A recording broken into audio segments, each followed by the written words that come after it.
Independent research ethics society की आप लोगों के सहयोग के द्वारा, मार्गनिर्देशन के द्वारा यह 660वीं वेबिनार है। 3 साल के समय के अंतराल में बहुत बहुत नमस्कार, सादर धन्यवाद। मैं समय नष्ट न करते हुए आदरणीय प्रोफेसर वीके अग्निहोत्री सर से वेलकम ब्लेसिंग्स की प्रार्थना करता हूं। फिर AK गुप्ता जी को हम लोग इनवाइट करेंगे। नमस्कार, धन्यवाद professor Pawan Kumar Sharma ji. It's our great pleasure that today we are standing on 660 during 3 years. हम लोगों ने अपना 660वें पायदान पर आज हम पहुंचे हैं और बड़ी खुशी की बात है कि today we are celebrating World Homeopathy Day with the ground that our respected Hanuman sir born on today. So in his memory we all celebrate our Homeopathy Day on today. Briefly, if I say that it is as per the English alphabet A to Z. So our today I am talking on the Ayush A to Z. We start with A and H is our homeopath. So in that way, our A to Z is homeopath. So with these initial words, I first of all I welcome Dr. AK Gupta sir, who is the founder director AKG's Home and President HAMI Delhi State and ex-professor. He is in Sur Homeopathy Medical College of Homeopathy UK, and now he is well settled in New Delhi. So I welcome sir. I have got a Galaxy.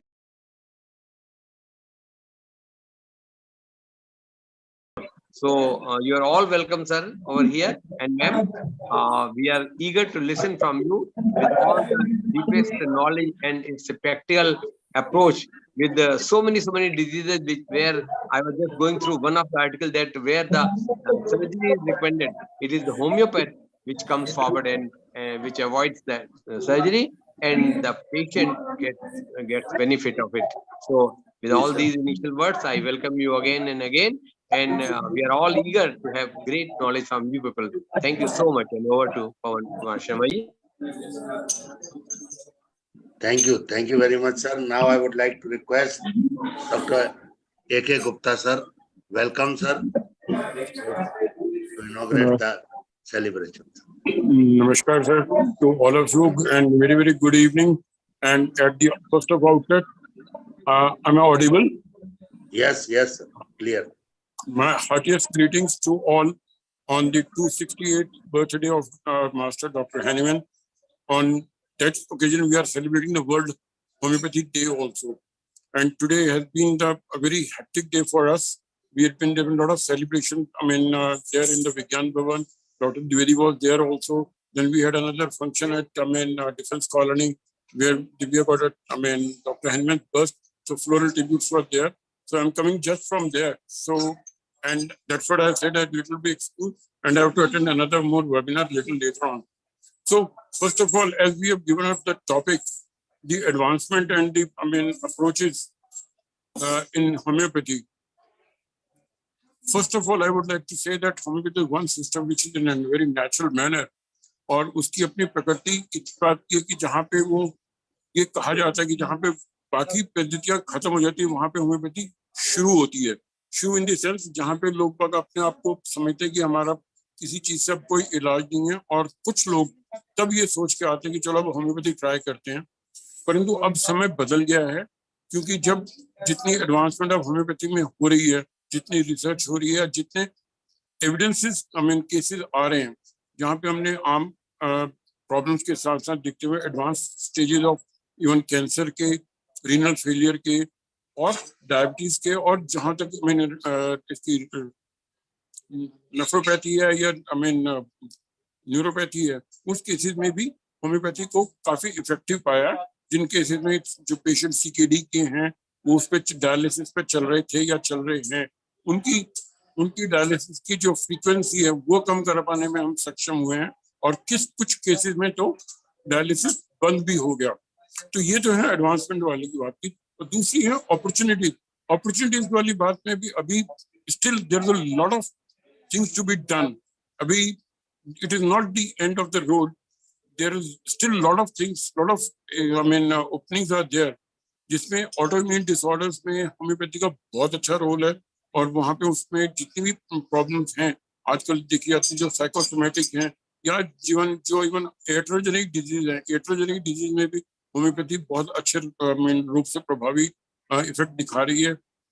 जैसे अभी हमारे 2025 में TB मुक्त भारत को कहा जा रहा है करने के लिए, तो उन केसेस में भी जिन लोगों को टीबी के केसेस भी हैं और उनकी ड्रग रेजिस्टेंस होती जा रही है, तो वो जो ड्रग रेजिस्टेंट टीबी के केसेस हैं वो होम्योपैथी को काफी अच्छी तरह से रिस्पॉन्ड करते हैं।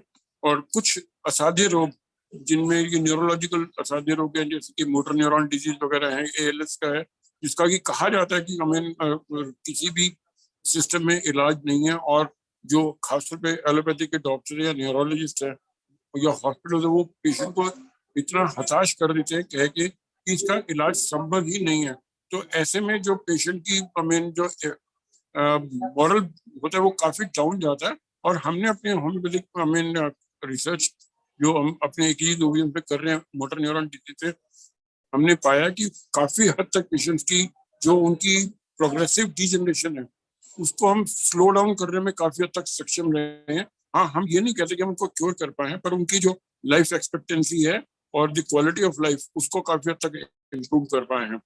पर अभी भी हमारे सामने बहुत सारे चैलेंजेस भी हैं, जहाँ पे कि कुछ ये कहा जाता है कि हर सिस्टम की अपनी अपनी एफिकेसी और हर सिस्टम की अपनी अपनी लिमिटेशन भी है। जहाँ पे भी इरिवर्सिबल केसेस होती है, पैथोलॉजी होती है, वहाँ पे थोड़ी सी हमें प्रॉब्लम होती है, परंतु ऐसा नहीं है कि वहाँ पे कुछ भी नहीं है, क्योंकि जो होम्योपैथिक एक इंडिविजुअल ट्रीटमेंट तो है ही इफेक्टिव, पर it works as a complimentary treatment also. जहाँ पे पेशेंट जो पुराने रोगों से पीड़ित हैं, जैसे डायबिटीज है या पार्किंसन की उनकी बीमारियों की वजह से पुरानी दवाइयाँ चल रही हैं, रेगुलर सालों साल से चल रही हैं, और उनको और प्रॉब्लम्स होती हैं, तो ऐसे टाइम पे हम होम्योपैथी द्वारा उनकी इम्यून सिस्टम को इम्प्रूव कर पा रहे हैं। और ये देखा गया है कि जो पेशेंट उन दवाइयों को रिस्पॉन्ड करना बंद कर रहे थे, वो होम्योपैथी की कॉन्स्टिट्यूशनल दवा देने के बाद उनको रिस्पॉन्ड करना शुरू कर देते हैं। और ऐसे ही जहाँ पे कीमोथेरेपी हो रही है, रेडियोथेरेपी हो रही है, उनके साइड इफेक्ट्स आते हैं, patient because of the side effects treatment पूरा नहीं कर पाता। तो ऐसे टाइम पे जो होम्योपैथी की पेशेंट हम उनकी मेंटल, फिजिकल, इमोशनल एस्पेक्ट को लेके जो ट्रीटमेंट देते हैं एज एन इंडिविजुअलिस्टिक अप्रोच पे, तो वो उस जो कीमोथेरेपी है या रेडियोथेरेपी को उसको सहन कर पाता है और उसका ट्रीटमेंट पूर्ण हो पाता है। तो ये भी एक बहुत बड़ी उपलब्धि है कि हम होम्योपैथी को अपने रेगुलर ट्रीटमेंट, जो कन्वेंशनल ट्रीटमेंट है, उसके साथ भी चलाकर पेशेंट को लाभान्वित कर सकते हैं, जिस कंडीशन में जहाँ की पेशेंट को लगता है कि मेरा इसमें बड़ी लिमिटेड सी वो रह गई है, तो उस चीज को आप होम्योपैथी द्वारा कर सकते हैं। अभी कुछ केसेस में जहाँ पे हमने देखा कि स्किन है या बच्चों की प्रॉब्लम है या आर्थराइटिस है, तो ये इन केसेस में तो ऑलरेडी होम्योपैथी के बारे में काफी प्रचार प्रसार है कि ये उन चीजों के लिए इफेक्टिव है। पर आने वाले टाइम में हम सिर्फ ये चाहते हैं कि लोग होम्योपैथी को उसकी गुणवत्ता के लिए, उसकी एफिकेसी के लिए अपनाएं, ना कि ये सोच के कि चलो उसको कोई नुकसान नहीं होगा, फायदा नहीं होगा तो नुकसान भी नहीं होगा, नंबर वन। और दूसरा कि ये कंपैरेटिवली सस्ती है। तो ये दोनों चीजों को छोड़ के इसको उसकी एफिकेसी की वजह से अपनाया जाए। और इस बारे में there is no second opinion और थॉट कि होम्योपैथी का ट्रीटमेंट चाहे एक्यूट कंडीशन में तो जल्दी भी होता है, पर जो क्रॉनिक कंडीशन होती है उनमें समय लगना स्वाभाविक हो जाता है, बिकॉज पेशेंट आता ही हमारे पास काफी देर में है। हमारे पास कुछ चैलेंजेस हैं जहाँ पे कि जो आए दिन लोग होम्योपैथी के ऊपर ऑनस्लॉट होते हैं, कभी उसको स्यूडो साइंस कहा जाता है या कभी कहा जाता है प्लेसिबो थेरेपी। तो ये इसके लिए हमारे रिसर्च वर्क वगैरह चल रहे हैं और बताने के लिए हैं, परंतु अफसोस की बात यहाँ पे आती है कि वो जब एक तरफ कहते हैं कि ये स्यूडो साइंस है, एक तरफ कहते हैं कि ये प्लेसिबो है, इसमें कुछ है ही नहीं, और एक तरफ स्टडी में वो कहते हैं कि होम्योपैथिक दवाई द्वारा देने के बाद उनका लिवर डैमेज हो गया या उसमें प्रॉब्लम हुई, तो how can that be double standard कि आप एक चीज में कह रहे हो उसको बिल्कुल इफेक्ट कुछ है ही नहीं, दवा नाम की चीज ही नहीं है, और जब दूसरी तरफ कहते हैं कि आप इसकी वजह से आपका किसी का लिवर डैमेज। तो यहाँ पे कुछ ऐसी चीजें हैं जहाँ पे हमें हमारी को एसोसिएशन को और आई मीन जो हायर अथॉरिटीज को हैं उनको एक स्टेप फॉरवर्ड लेना चाहिए to prove all this thing. With this I think I mean as मैंने आपको पहले भी बताया था कि मेरे को अभी एक दूसरे वेबिनार में और जाना है, एंड तो मैं आपसे इजाजत चाहूंगा and convey my thanks and convey my best wishes to all the homeopaths. I am so sorry that I won't be able to join later on. मैं बाकी रिकॉर्डिंग आपकी डॉक्टर जूही चाव से, डॉक्टर रेखा द्विवेदी से और सबके बाद में जरूर सुनना चाहूंगा, एंड उसके लिए मैं थोड़ा क्षमा प्रार्थी हूँ। धन्यवाद। Thank you very much. बहुत बहुत आभार सर आपका, बहुत बहुत आभार। ऐसे